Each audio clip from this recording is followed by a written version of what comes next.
Eid is celebrated after the end of the holy month of Ramadan, which is a month of fasting, prayer, and self-reflection. The day of Eid begins with the sighting of the new moon. Muslims then prepare for Eid by cleaning their homes, buying new clothes, and preparing delicious food for the celebrations. On the day of Eid, Muslims wake up early in the morning and perform a special Eid prayer in congregation at the mosque or in an open area. The prayer is led by an Imam and consists of 2 rakats, followed by a sermon. After the prayer, Muslims greet each other with the words, Eid Mubarak, which means, Happy Eid.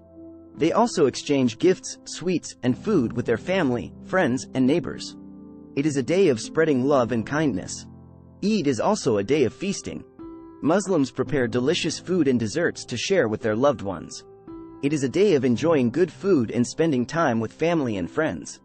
Another important aspect of Eid is zakat al-Fitr, which is a special charity given to the poor and needy before the Eid prayer. It is a way of sharing the blessings of Ramadan and spreading goodness in the community. Eid is celebrated in different ways around the world, with different cultures and traditions. In some countries, Eid is celebrated for 3 days, while in others, it is celebrated for 1 day. But the spirit of Eid remains the same, which is to celebrate the end of Ramadan and to spread happiness and love. Eid is also a day of colorful decorations and fireworks. Homes, streets, and public places are decorated with lights, banners, and balloons to celebrate the occasion. Fireworks are also set off in some places to add to the festive atmosphere. As the day of Eid comes to an end, Muslims feel a sense of accomplishment and gratitude for completing the month of Ramadan.